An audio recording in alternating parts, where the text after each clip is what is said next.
Coach Mark Shields of the MDI Trojans down in Bar Harbor. Coach, Thursday, it's funny how the week seems to go by so quickly. I mean, we just talked on Monday after last week's game against Lake Region, and here we are a day away from taking on the Waterville Purple Panthers down in Waterville at Colby College Friday night. Yeah, as I mentioned before on the show, when I was a player, the weeks seemed to really drag, right? Having to go to practice each day and work hard and listen to my coaches yelling at me. But now that I'm a coach, I've discovered that the weeks actually move quite fast, and there never seems to be enough time to prepare for your next opponent. But it's true for your opponent as well, you know. So make the most of it. But yeah, here we are Thursday, getting ready to head down. At least, it's a Friday night game, whereas Waterville's kind of used to playing Saturday afternoon games. So their week is a little bit different when it's going to be compressed as opposed to having that extra day.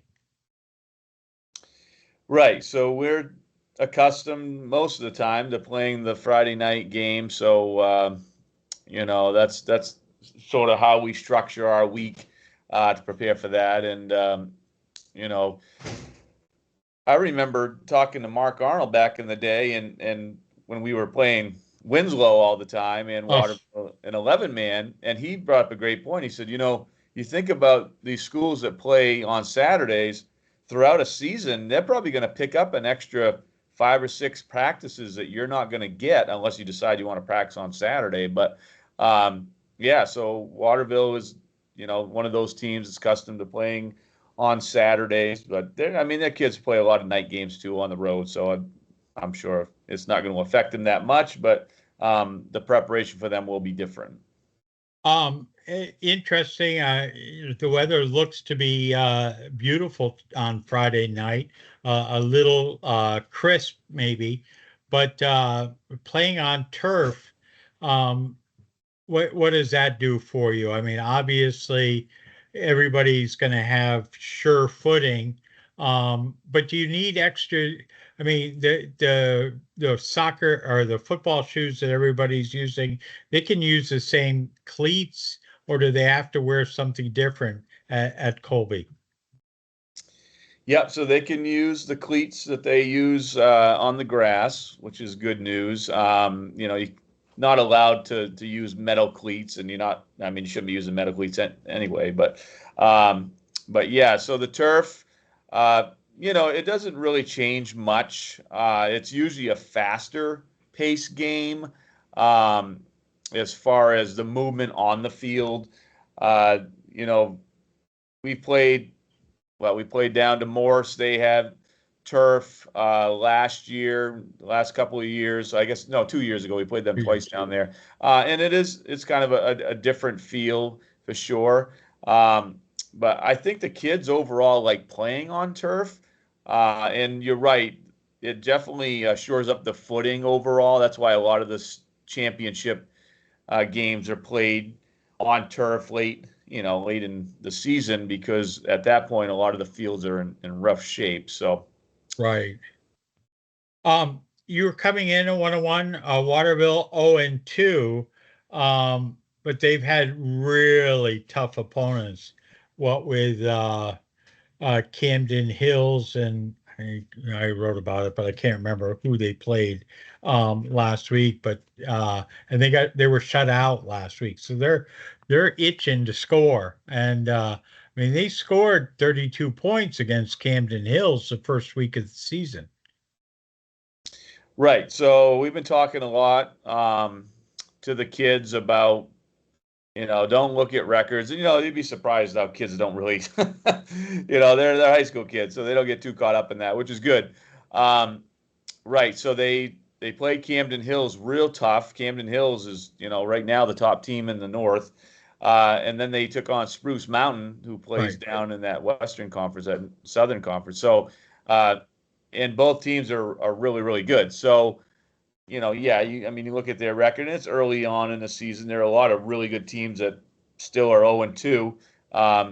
So, Yeah, I mean, for us, and just like for Waterville and any other team, it's about getting better each week. Um, and no matter who you're going to play, you want to get better. So we're hoping that we can go down there and play better than we did, weeks 1 and 2. That's the game plan, and we'll see if that comes to fruition or not. But yeah, Waterville is very well coached. I've been coaching against Coach LeBlanc and his staff for 4 years now.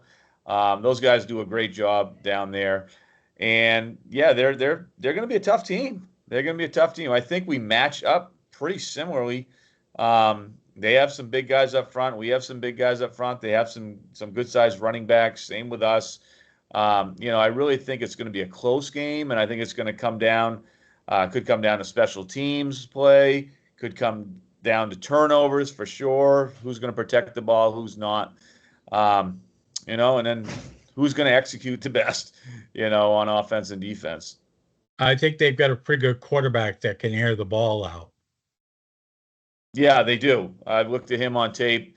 He throws a good ball and he runs very well. So he's going to be a handful. All right. What have you worked on specifically? Anything that you've any kind of wrinkles that you're put in this week, or is it just kind of the, you know, next man up, protect the ball, do things the MDI way? Yeah, that's a good question. I mean, we sort of went back to fundamentals this week. We felt as though we had kind of gotten away from that. I didn't feel that we tackled very well against Lake Region. We felt that our offensive backs weren't hitting the hole real hard. So, yeah, we did really go back to some of that stuff this week. And sometimes you're so caught up in the scheming of games that sometimes it's easy to get away from the fundamentals. Right. Talked about that. Like I said, Coach Gray, one of my assistants, he's big into the fundamentals, and he reminds me all the time that, we need to work on these things. And so we've actually taken time out of our practice, out of our offense, out of our defense, that sort of stuff to go back to the basics and fundamentals. And I mean, every week is going to be, a new wrinkle here or there. Waterville's the same. I'm sure they have some new stuff that we haven't seen. So, especially this early in the season, some teams are still trying to figure out their identity, Right. right? So we'll see. But yeah, we've worked real hard. We've had a good week of practice, and I feel like tonight's our pregame night. I hope we have a good night tonight, and we'll go down there and hopefully play the best that we can. So tonight, just a light walkthrough type deal, and then you'll be on the bus, what, 2 o'clock, 1 o'clock, 2 o'clock on Friday afternoon. Right. So Thursday or the day before a game is what we call pregame. So we get the kids up on the field. We go through all our special teams. We go through, talk about our offense. Talk about our defense and what we're going to see from our opponent. And then offensively, we will actually run through, the offense we plan on using for Friday night. And then we actually have yoga tonight. So if we don't have a team dinner, which typically we have our team dinners when we have home games, and then our away games, we have yoga. So Charity Olson, Nate and Lucas Olson's mom, is going to come, and she's been doing this now for, I know, at least 2 years, maybe 3. So they'll be doing that after practice tonight. And hey, we'll do anything we can to try to benefit Well, that's our players. it's a great cool down. Plus, it improves flexibility, and it's going to be good for a laugh or two if, like, you and I were trying to do some of that stuff. Oh God, it is kind of funny to watch the guys sometimes. Some of the guys are really, really good at it, and others not so much. So, and I think you and I would probably fall into the latter of that. Yeah, Not much. there's very little question. The not so much would be the NSM category would be Coach Shields and Chris Popper. Yeah. Little doubt. All right, so Friday night's game we'll have on the internet at WDEA.am. Red Sox 8 games after tonight. Hopefully they will continue into October, but we'll see how that goes. And of course, the game available on our free downloadable app, sponsored by First National Bank, and on any Alexa-enabled device. Coach, thanks so much for taking time today, and I hope you have a great rest of Thursday or Friday, and we'll see you down at Colby College Friday night. Yeah, that sounds great, Chris. And I also want to get credit. Oh, thank you. Your I have Allen Insurance. my Allen Insurance shirt on here, where my wife works, so we want to get credit for that, Chris. Our, our, You our know, sponsor, Allen Insurance yeah, Financial. right. Nice of you to wear it the first time this year on our fifth show, but that's fine. Chris, that's not helping. Oh, sorry, Coach. So I Sorry. just want to make sure that I get credit for, that right there. Yeah. But yes, Wife's laying out your clothes. exactly. All right, we'll see you down there tomorrow night.